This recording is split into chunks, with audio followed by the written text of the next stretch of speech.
Beautiful Tuesday night, where 30 minutes to the north of me right now is probably being flooded by rain yet again.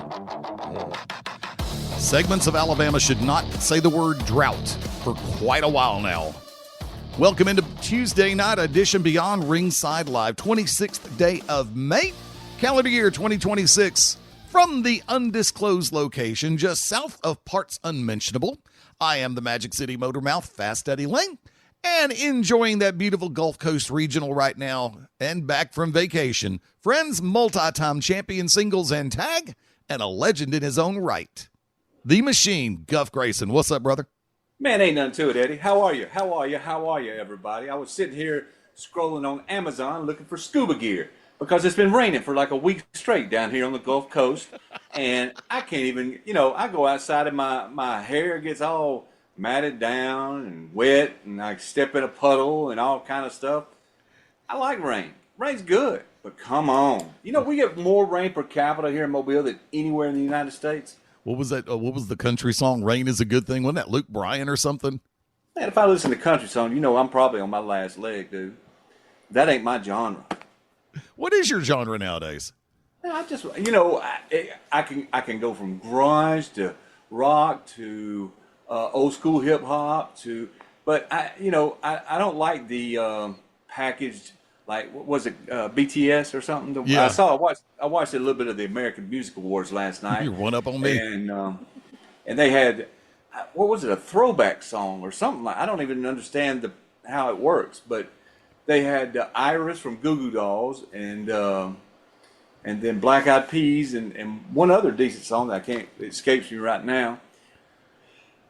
And then if Black Eyed Peas didn't win, man, how packaged can you be? Just put a synthesizer behind your voice and go, yeah, ba, ba, ba, yeah.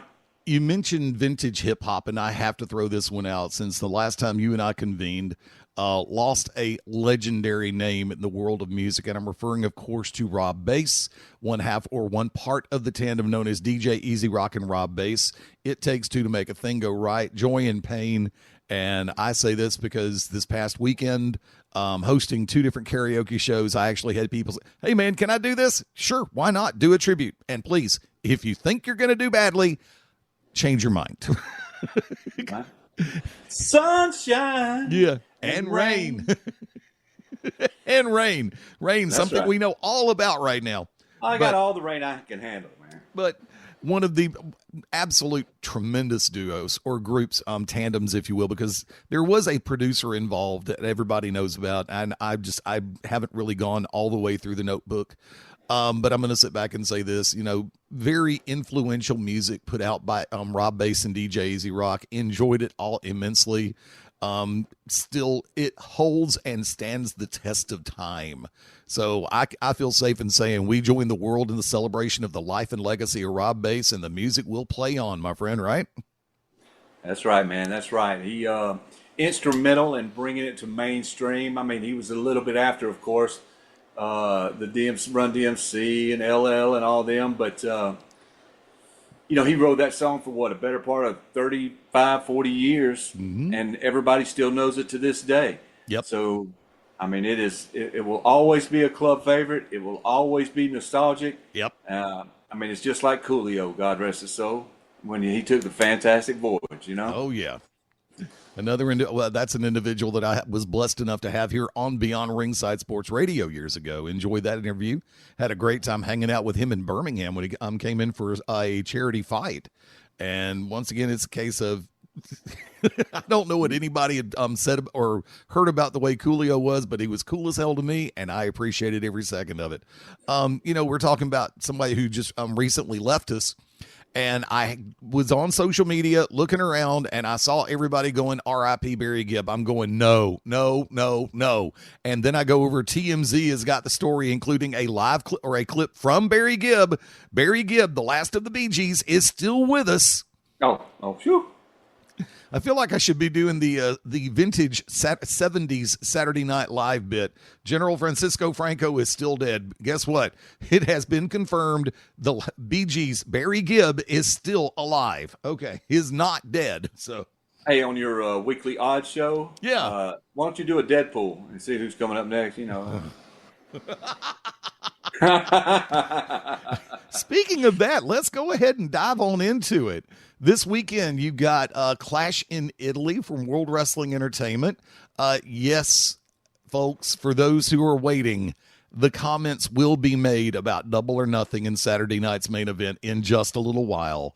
But just for fun, Guff and I are going to take a look at a situation coming up, and it's one segment, two names. It's either What Are the Odds or Breaking the Book. So yeah, call your bookie on that one. That's right. Once again, Clash in Italy this weekend, World Wrestling Entertainment. The match that a lot of people are talking about, mostly in a good way, and some are ripping it, which of course the internet will do. Right now, Brock, tell you what, here's the challenge, Guff. You and I are both pretty good at this, but I'm going to put you to the test. All right, lay it on. You get to pick the favorite or who you think is going to be the favorite. And if you do take the favorite, what is that minus number going to be? And we'll do it clock game style, rapid fire. So for Obafemi, Brock Lesnar, who's the favorite? I'm going to go Brock on that. And the minus would be? I'm going to go Brock minus 145. Higher. 170. Higher. 200? Higher. 300. Bingo. God. We should have expecting Oba to show up then. We're having a clock running on that one. Oba is actually a plus 200 underdog in this match. Why? How? That kills him. You know what's going to happen? They're going to have a screw job. I wouldn't be surprised. I really wouldn't be surprised. I know that in a perfect world, we build this up towards SummerSlam. And because I felt that the Brock Oba thing for the first time was well done. The build was good. Brock was phenomenal. Oba was excellent. And then going into this one, it just feels a little bit rushed. But by the same token, I don't know who's spending what kind of money in this circumstance. Because to bring Brock back as rapidly as they did, it's kind of like that could have waited one more pay-per-view. But really, between here and SummerSlam, I'm saying this because I'm not sure. I'm saying this because I don't think they have another upper tier pay-per-view or PLE coming up between now and SummerSlam in August. So, yeah, but Brock Lesnar, a minus 300 favorite right now in the Tribal Combat match. Roman Reigns versus Jacob Fatu. Who's the favorite? I still got to go with Roman. What's the minus? Minus 200. Higher. Golly, minus 250. Higher. 3? Higher. 475. A little bit higher. Golly, 500. Yes, right on it. Minus 500 is the favorite. Jacob Fatu is a plus 300 underdog. I'm still irked about all this because I really feel that this whole situation has been rushed. It really doesn't feel like it's doing that much good. And I hate to see Jacob. I mean, look, hey, I'm glad Jacob is getting that main event slot, even if it's just, it could kick off the show and it's still going to be, in my opinion, a main event slot. So, but from that vantage point, put in the world in proper perspective, I think that they could have built Jacob a little bit better and not made it look quite as desperate. That's what I'm saying, man. Why would they do this to Brock, though? I mean, he to Roman played it perfectly. Everybody gave him the high five salute and every good job and way to do it, and they wouldn't let him just retire. Yeah, this over. By the way, I don't know if you caught the opening of Raw on Monday. I had to laugh my ass off. Roman gets out of the vehicle, walks over, calls for the guy who brings them the belt, and the guy turns around and hands him a birthday present, and Roman just smacks it out of his hand like he's kicking a field goal. First words out of my mouth, dick move. Second words out of my mouth, I thought you were babyface. So I mean, he tries to play the anti-hero or whatever you want to call it, but I don't know if he does it well. Logistically right now, and I'm going to draw heat for this, and frankly, I don't care. Roman does not impress me right now. Nah, I'm with you. Jacob Fatu is doing a better job of being impressive, even though he's being put into a desperate size storyline on this. I mean, but it really feels, I made this statement before WrestleMania. You heard me say it, and you did agree to it to a point. Putting the belt back on Roman felt like taking a step back. I agree. I mean, it just really does. Go ahead. They're not going to keep it on him long. And I don't think they're going to keep him on another month. And they'll find somebody else that they go against, either Oba or whatever the case may be. But he's to me right now, he's like Drew McIntyre, transition champion.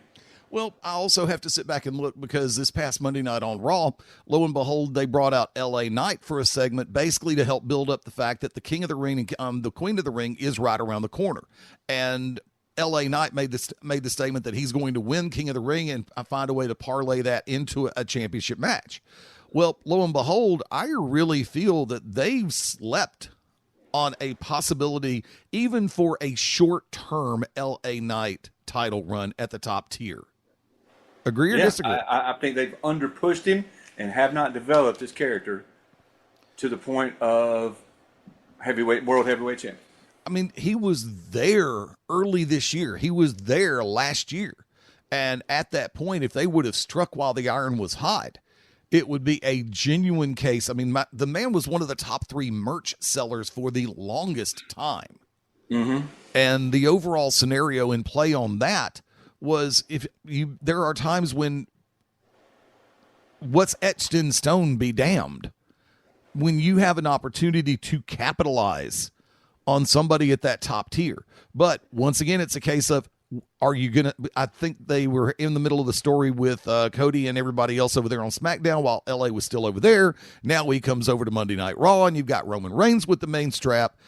Are either of those champions going to drop a strap like that to L.A. Knight just willy-nilly? I mean, is it going to be something shock factor? I think I just said the 2 words. If it were to happen, there would be a shock factor involvement that the IWC would just fall flat on its ass going, holy shit, they did it. Pardon my language. Yeah. But lo and behold, I almost feel like that window for this moment may have passed. In this business, you have very small windows of opportunity, and somebody that took advantage of it quite well and then carried it much longer than I thought he would was the Heartbreak Kid, Shawn Michaels. Yeah. So, if you don't seize the opportunity, it's like Mad Dog told me one time: nobody's going to push you if you don't push yourself. That's true. And if you don't jump in there and say, "Damn, man, look, I'm selling merch, I've got everything going on. Let me put the strap on. Let's push this thing a little bit." Yeah, I mean, even if you sit back and wait, it ain't gonna happen. Yeah, you lose that window, you lose the heat, and things start to cool off. And it's like, when it comes to certain people, it's equated to that phrase, lightning in a bottle. Right. It's hard enough to catch one time, and you're damn lucky enough to be able to do it. But to be able to do that a second time, there's times where I sit back and go, yeah, y'all screwed the pooch and missed the window on this. And I really think they did that with L.A. Knight. So to what end, though? I mean, are they going to fake fire him and hire him back like they did everybody else? Or what are they? The man came in. Well, remember when he first came on board, he was doing the Max Dupree bit with Maximum Male Models. And I just thought that was goofy as crap and a complete waste of his talent. But he did what they asked him to do, and he did it very well. And then circa American males, if you will. Kind of, sort of. Yeah. And just, I just thought the whole thing was a complete goof. But let's move back to it. Breaking the book. What are the odds? Undisputed WWE Championship for Clash in Italy. The American Nightmare, Cody Rhodes, defending against Gunther, the ring general. Guff, who's the favorite? Gunther, minus 200. I'm just going to go ahead and stop you there because both are a minus 120. Damn, really? BetOnline.ag has them both at a minus 120. What the hell? Normally, like once a month, you'll see a match with that kind of a stat on it. It's like, we're just going to say pick them and y'all go for it. Well, they just put even money on it. I mean, that's silly to put them both as a favorite. How are you going to do that? Do they not know that somebody raises their hand? Like I said, it's a pick 'em. That's all it is on that one. Yeah. But let's go for it. The Women's Intercontinental Championship match. Now, I'm going to stop for a second. And Guff, right. Have you had a chance to really catch some of Sol Ruka's work? No. Okay. I'm going to throw this out there, and this is just straight from the hip. I don't dislike Sol Ruka. I'm just not a huge fan right now. She needs to take a moment and slow down a half step because everybody is seeing that she's rushing and she's making mistakes. Oh, really? In this end, especially when you're trying to pop that soul snatcher. I'm going to say this very clearly. It's not being denigratory. I'm not being insulting. I'm looking out for Sol Ruka in this regard because, granted, when you get to that point where you're on the main roster, you want to make that name for yourself. You want to show everybody the investment is worth it because they always talk, she was part of the NIL program. It's like, yes, we know you've said that 300 times in the last month. But let's put this in play.